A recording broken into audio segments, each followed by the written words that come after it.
성경은 우리 믿음의 사람들을 성도라고 말합니다. 성도라는 말은 거룩한 무리, 거룩한 사람들이라는 뜻이죠. 그리고 거룩하다라는 말은 구별되었다라는 말입니다. 그러니까 성도로 구별받은 우리 믿음의 사람들은 세상 사람들과 구별되어 세상 사람들과 다르게 살아야 합니다. 그러면 세상과 구별된 사람은 어떤 삶을 살아야 합니까? 구별되어 살아간다는 것은 두 가지 측면에서 생각해 볼 수 있습니다. 소극적이고 가장 근본적인 의미에서는 죄된 마음을 버리고 사는 것입니다. 우리는 죄악에서 해방된 사람들입니다. 죄에서 벗어나 죄로부터 벗어나며 해방되면 우리 마음에서 죄가 미워집니다. 그러니까 죄를 미워하면서 살아야 하는 거죠. 죄를 미워하게 되면 더 이상 우리 마음이 세상의 풍조나 악한 관습을 따라가지 않습니다. 대신 우리 안에 선한 그리스도의 마음을 품게 됩니다. 그런데 우리가 진짜 그리스도인 세상과 구별된 사람으로 살기 위해서는 거기에 머물러 있어서는 안 됩니다. 우리는 하나님의 선하시고 기뻐하시고 온전하신 뜻이 무엇인지 분별해서 그 뜻하심을 따라 살아야 합니다. 하나님의 뜻대로 살려고 할 때 어려움이 있어도 하나님의 백성으로 살아가려고 할 때 때로는 손해를 보고 억울한 일을 당한다고 하더라도 우리는 적극적으로 믿음의 길을 신앙인의 삶을 살아내야 합니다. 그런 성도다운 삶을 살았던 사람들의 모습이 오늘 본문에 소개되고 있습니다. 오늘 본문 42절을 같이 읽어보겠습니다. 42절 시작. 그들이 사도의 가르침을 받아 서로 교제하고 떡을 떼며 오로지 기도하기를 힘쓰니라. 아멘. 이 말씀에서 우리는 초대 예루살렘 교회 성도들이 세상 사람들과 어떻게 다른 삶을 살았는지 세 모습을 통해 알 수 있습니다. 첫 번째는 서로 교제했다는 것이고, 두 번째는 떡을 떼었다는 것이고, 세 번째는 기도했다는 것입니다. 그런데 이 말씀에서 마지막에 힘쓰니라 라는 말은 이 앞에 세 가지의 동사 모두를 수식하는 말입니다. 그러니까 좀 더 분명하게 번역을 하면 그들은 사도들의 가르침을 받아 서로 교제하기를 힘썼고 떡을 떼는 것에 힘썼고 오로지 기도하기를 힘썼다라는 말입니다. 그러니까 바꿔 말하면 이 초대 예루살렘 교회 공동체는 교제하기를 힘쓰는 공동체였고 떡을 떼는 예배하기에 힘쓰는 공동체였고 기도하기를 힘쓰는 공동체였다는 겁니다. 오늘 성령 강림절을 맞아서 우리가 주목해 보고자 하는 것은 교제하기를 힘쓰는 공동체입니다. 예루살렘 교회 성도들은 교제하기에 힘썼습니다. 교제, 코이노니아는 사귐이라고 할 수 있습니다. 이 사귐에는 여러 가지 차원이 있습니다. 가장 먼저 하나님과의 사귐이죠. 하나님을 배우고 알아가면서 하나님과 더욱 친밀한 관계를 이루어가는 겁니다. 그런데 오늘 본문에서 강조하는 것은 성도들 사이의 교제입니다. 하나님의 백성으로 부름받은 성도들은 그리스도 안에서 한 형제 자매가 되었기 때문에 거룩한 교제를 나누게 되어 있습니다. 그것을 우리는 가족이라는 말로 표현하기도 하죠. 우리는 예수 그리스도의 보혈로 한 형제 자매가 되었습니다. 이 성도의 친밀한 교제는 올해 행복한 교회의 작은 목표이기도 합니다. 그래서 이쯤에서 우리 표어를 한번 같이 읽어보도록 하겠습니다. 링크 처치는 빼고 같이 한번 읽어보겠습니다. 시작. 성령 안에서 하나 되는 교회. 우리 행복한 교회, 성령 안에서 참으로 하나 되는 교회, 가족이 되어가고 있다고 생각하십니까? 초대교회 성도들이 얼마나 깊은 교제를 나누었는지 오늘 본문은 한 가지 예를 우리에게 가르쳐주고 있습니다. 44절과 45절을 같이 읽어보겠습니다. 44절과 45절 시작. 믿는 사람이 다 함께 있어 모든 물건을 서로 통용하고 또 재산과 소유를 팔아 각 사람의 필요에 따라 나눠주며 여기서 우리가 오해하면 안 되는 두 가지 표현이 있습니다. 하나는 다 함께 있어 라는 말입니다. 이 초대교회의 성도들이 이 다 같은 집에 머물면서 살고 있었다는 뜻은 아닙니다. 그러니까 아무리 사이가 좋더라도 이 수천 명이 함께 있을 수 있는 공간도 없을 뿐더러 한 집에서 살 수는 없습니다. 여기서 말하는 다 함께 있다라는 말은 비록 삶의 자리가 각자 다르고 멀리 떨어져 있기는 하지만 마치 한 집에서 사는 것처럼 깊은 교제를 나누었다는 뜻입니다. 그리고 또 하나는 물건을 서로 통용했다는 말입니다. 그러니까 이 말씀을 오해해서 뭐 공산주의처럼 뭐 사유재산을 인정하지 않고 뭐 자기 것은 하나도 없고 공동재산을 갖고 살아가는 것처럼 생각해서는 안 됩니다. 이 물건을 서로 통용했다라는 말은 이 내가 가지고 있는 것이라고 하더라도 나의 소유의 물건이나 물질이나 돈이라고 하더라도 나보다 더 힘들고 어려운 누군가에게 필요하다면 그것을 기꺼이 나누어 줄 수 있었다는 겁니다.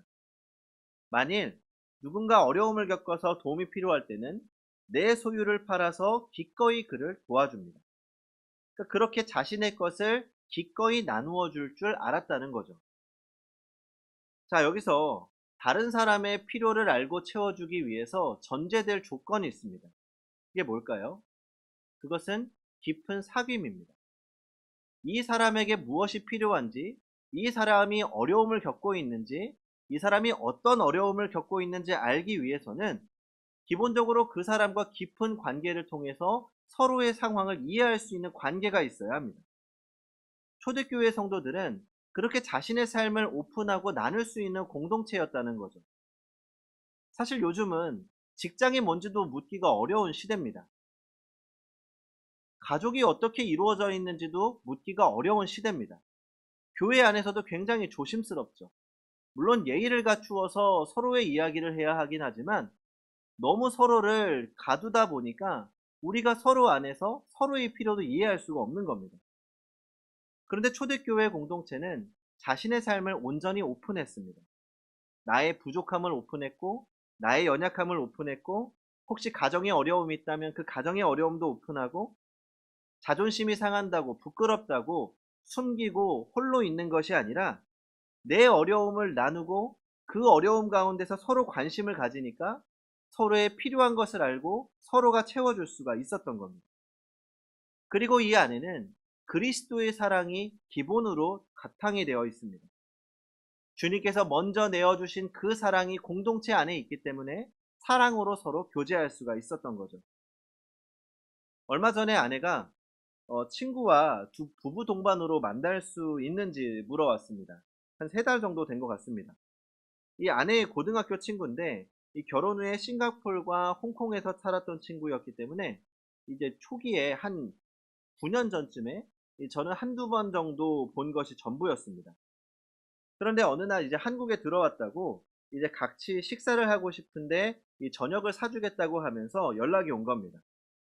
사실 아시겠지만 제가 낯을 굉장히 많이 가리지 않습니까?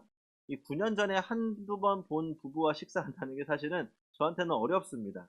그래서 좀 어색할 것 같았지만 이 아내가 오랜만에 부부 동반으로 친구를 만나자고 하는 거라서 아 좋다 흔쾌히 보자고 했습니다. 이제 오랜만에 만나서 처음에는 어색했지만 그래도 이런저런 이야기를 했습니다.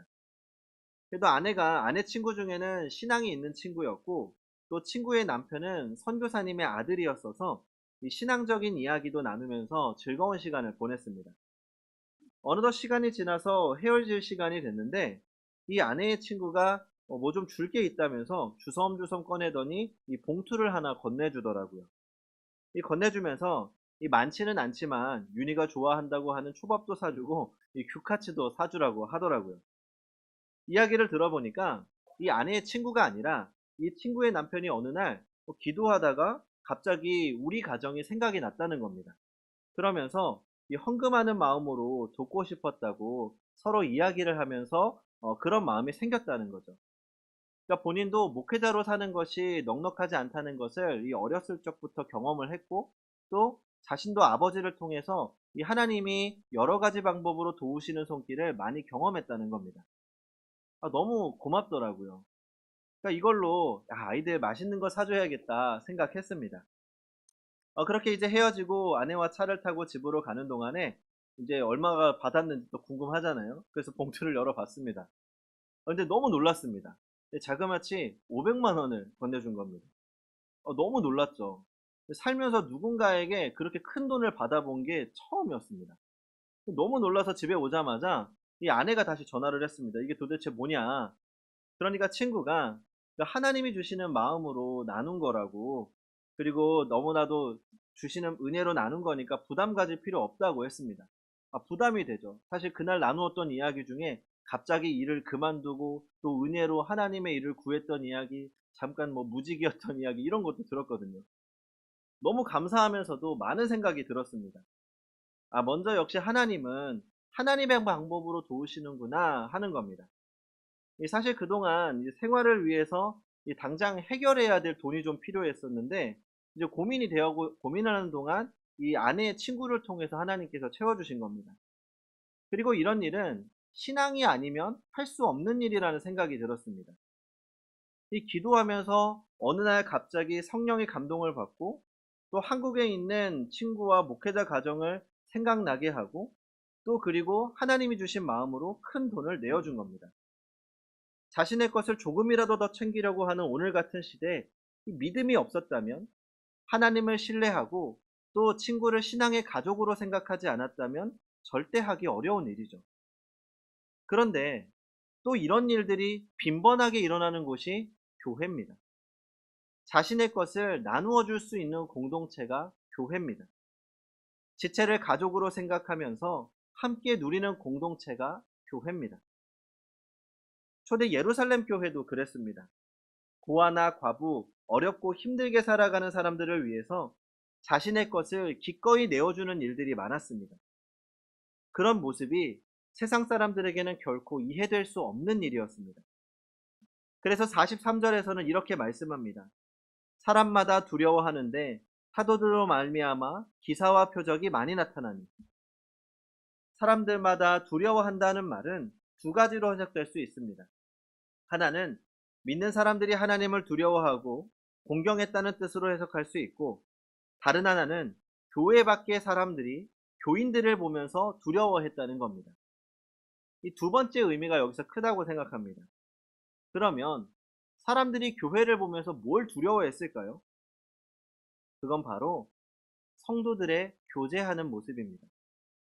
그러니까 세상 사람들, 자기들은 그렇게 할 수 없는 일들을 믿음의 공동체가 하는 모습을 보면서, 아니 도대체 어떻게 저렇게 할 수 있을까? 어떻게 저렇게 살 수 있지? 라는 생각에 두려움을 느끼는 겁니다. 교회 공동체는 세상이 살아가지 못하는 방법으로 삶을 살아갑니다. 그 가운데 하나가 바로 성도의 교제죠. 이 교회가 기도하고 예배하는 건 이 세상이 별로 부러워하거나 무서워하지 않습니다. 그러니까 교회가 마땅히 해야 될 일이라고 생각합니다. 그런데 세상 사람들도 결코 따라할 수 없는 것이 교제입니다. 세상도 좋아하는 사람들끼리 모임을 갖습니다. 뭐 개모임도 있고 동창회 모임도 있고 동호회 모임도 있죠. 뭐 일주일에 한 번 모이는 모임도 있고 매일 모이는 모임도 있습니다. 산을 좋아하는 사람들끼리는 주말마다 모여서 등산을 하고, 운동을 좋아하는 사람들끼리는 주말마다 운동 모임을 합니다. 그러나 그들은 다 목적이 있습니다. 자기들의 유익과 만족을 위해서 모이는 거죠. 그래서 이런 공동체는 자신의 유익이 사라진다면 언제든지 빠져나오고 언제든지 해체될 수 있는 공동체입니다. 제가 사진을 하나 보여드리겠습니다. 네. 혹시 이 사진에서 나오는 모임이 어떤 모임인 줄 아십니까? 매일같이 어느 시간이 되면 모이는 분들입니다. 제가 이름을 붙였는데 토스 모임입니다. 토스. 요즘 핸드폰 어플 중에 토스라는 어플이 있습니다. 그러니까 송금 업무를 굉장히 쉽게 해주는 어플이죠. 그런데 이 어플에 기능이 하나 있습니다. 이 친구와 함께 토스 켜기라는 기능입니다. 그러니까 이 토스 어플을 가진 사람들이 가까운 거리에서 동시에 어플을 켜고 이 상대방을 서로 확인하면 10원씩 받는 겁니다. 그래서 이 사람들이 모여서 서로 어플을 켜고 10원씩 받아서 돈을 모으는 거죠. 이 하루에 20명까지 10원씩 받을 수 있고, 그 다음부터는 1원씩 줍니다. 이 보통 뭐 친구들이 만나거나 그때 함께 켜서 10원씩 모으자 하고 모으거나 주변에 지나가는 사람이 토스를 켜면 옆에 있다가 나도 토스를 켜서 받을 수가 있습니다. 그러니까 원래 이게 자주 받을 수 있는 시스템이 아닌 겁니다. 그래서 이렇게 사진에서 보는 것처럼 사람들이 일정한 시간에 모여서 서로 토스를 켜고 200원씩 모으는 거죠. 저도 몰랐는데 어느 날 운동을 마치고 집에 돌아가다가 이 사람들이 모여 있는 걸 보게 되고 또 거기서 지나가면서 발견을 한 겁니다. 우연히 발견해서 100원, 150원씩 모아서 제가 이제 10,000원을 모았습니다. 제가 이 모임을 보면서 참 재미있었습니다. 맨 처음에 제가 모임을 봤을 때는 한 10명 정도가 모여 있었습니다. 그런데 시간이 지나서 어느 순간에 보니까 이제는 한 20명, 30명씩 모이더라고요. 그러니까 저처럼 지나가다가 모임을 우연히 알게 되고 그런 사람들이 하나씩 하나씩 그 시간 맞춰서 모여든 겁니다. 한 번은 비가 굉장히 많이 오는 날이었습니다. 그래서 혹시 설마 오늘도 사람들이 모일까 싶었는데 보임십니까? 어김없이 사람들이 우산을 쓰고 모여 있더라고요. 하루에 200원이라도 공짜로 준다고 하니까 비가 오나 눈이 오나 모이는 겁니다. 그러다 어느 순간부터 사람들이 줄어들기 시작했습니다. 모이는 시간이 조금씩 빨라지더라고요. 처음에는 제가 8시에 모임을 하는 걸 알고 있었는데 사람들이 줄어들었습니다. 조금 일찍 왔더니 50분에 많이 모이더라고요. 조금 더 지났더니 이번에는 40분에 많이 모이는 겁니다. 그러니까 알고 보니까 먼저 일찍 와서 기다리던 사람들이 있는 거죠.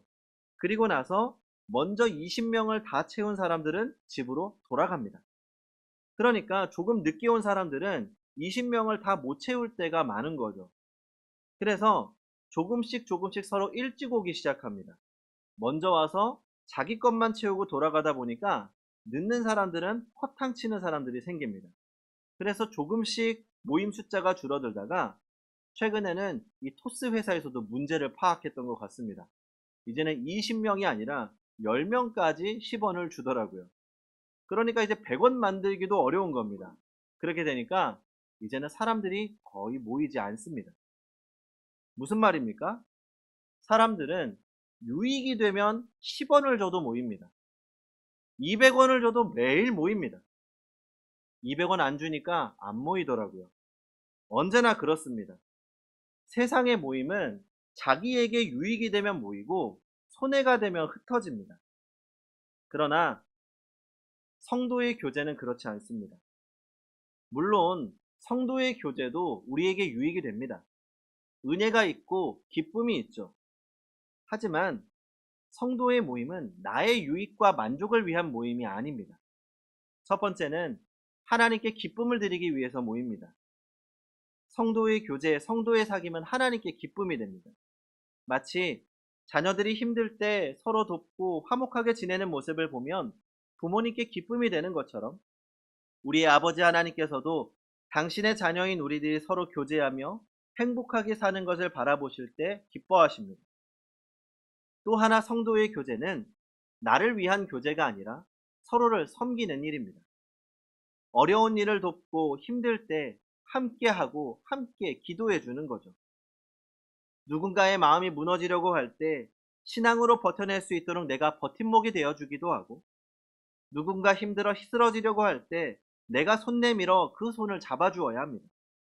하나님께서 그의 손을 잡아주시는 것처럼 우리가 대신 잡아주어야 합니다. 그래서 가난으로 지치고 힘들 때 초대교회 성도들은 하나님께서 자신에게 맡겨주신 재산을, 자신에게 맡겨주신 시간을, 자신에게 맡겨주신 마음을 기꺼이 기쁨으로 나누었습니다. 그것이 성도의 교제이기 때문입니다. 그들이 그렇게 세상 사람들이 하지 못하는 거룩한 성도의 교제가 가능했던 이유가 무엇입니까? 그것을 보여주는 한 단어가 있습니다. 오늘 본문이 포함된 2장에 이 4절에 나오는 성령 충만입니다. 성령 충만이란 내가 죽고 내 안에 그리스도께서 사시는 겁니다. 그래서 성령 충만한 사람은 나의 자아가 죽고 내 안에 계신 그리스도가 주인 되어 살아갑니다. 내 안의 주인이 예수님이시기 때문에 이제는 나의 욕심, 나의 마음, 내 뜻대로 살아가는 것이 아니라 그리스도의 마음으로 살아가는 것이 바로 성령 충만한 그리스도인입니다. 그래서 성령 충만한 그리스도인은 세상 사람들과 다르게 살아갑니다. 우리 안에 있는 자아는 끊임없이 욕심을 부리고 하나님으로부터 멀어지려고 하고 더 많은 것을 갖기 위해 움켜쥐려고 합니다. 그러나 성령 충만한 사람들은 주님께서 우리에게 하셨던 것처럼 내가 아니라 주님의 마음으로 바라보게 하고 나눌 수 있고 섬길 수 있게 되는 것입니다. 물론 그렇게 사는 것이 쉽지 않습니다. 그래서 우리는 신앙적 훈련이 필요합니다. 오늘 본문에서도 그들이 진짜 삶을 살아갈 수 있었던 이유를 이렇게 표현합니다. 42절에 그리스도의 가르침을 받아, 그들이 사도의 가르침을 받아. 그러니까 끊임없이 말씀을 배우고 성장해야 합니다. 물론 우리가 배운다고 가르침 받는다고 금세 변하는 것 아닙니다. 그래서 42절 마지막 단어인 힘쓰니라 라는 단어가 중요합니다. 여기에 힘쓴다라는 말은 계속 반복해서 끊임없이 하는 행위를 뜻합니다. 그러니까 내가 가르침 받고 배운 대로 살기 위해서 노력하고 또 노력하고 또 노력합니다. 그렇게 우리가 노력하고 실행하고 섬기려고 할 때 그때 우리의 삶이 조금씩 조금씩 변하게 되는 것입니다. 골로새서 1장 29절입니다. 이를 위하여 나도 내 속에서 능력으로 역사하시는 이의 역사를 따라 힘을 다하여 수고하노라. 성도 여러분, 우리는 성도입니다. 성령의 사람입니다. 우리는 그리스도를 주로 고백하며 사는 사람들이죠. 우리가 성도라는 사실을 잊지 마십시오. 성도는 결코 세상처럼 살아서는 안 됩니다. 세상의 방법대로 살면서 내가 잘 살고 있다고 성공했다고 생각해서도 안 됩니다. 성도인 우리는 하나님의 백성으로 하나님의 사람답게 살아야 할 것입니다. 그러므로 성령 충만함을 구하십시오. 성령 충만함으로 이제는 내 안에 그리스도께서 사시는 성령의 사람으로 살아가야 합니다. 그렇게 성령의 능력을 힘입어 죄를 멀리하고 성도의 아름다운 교제로 하나님께 기쁨을 드리는 성도님들이 되시기 바랍니다. 기도하겠습니다.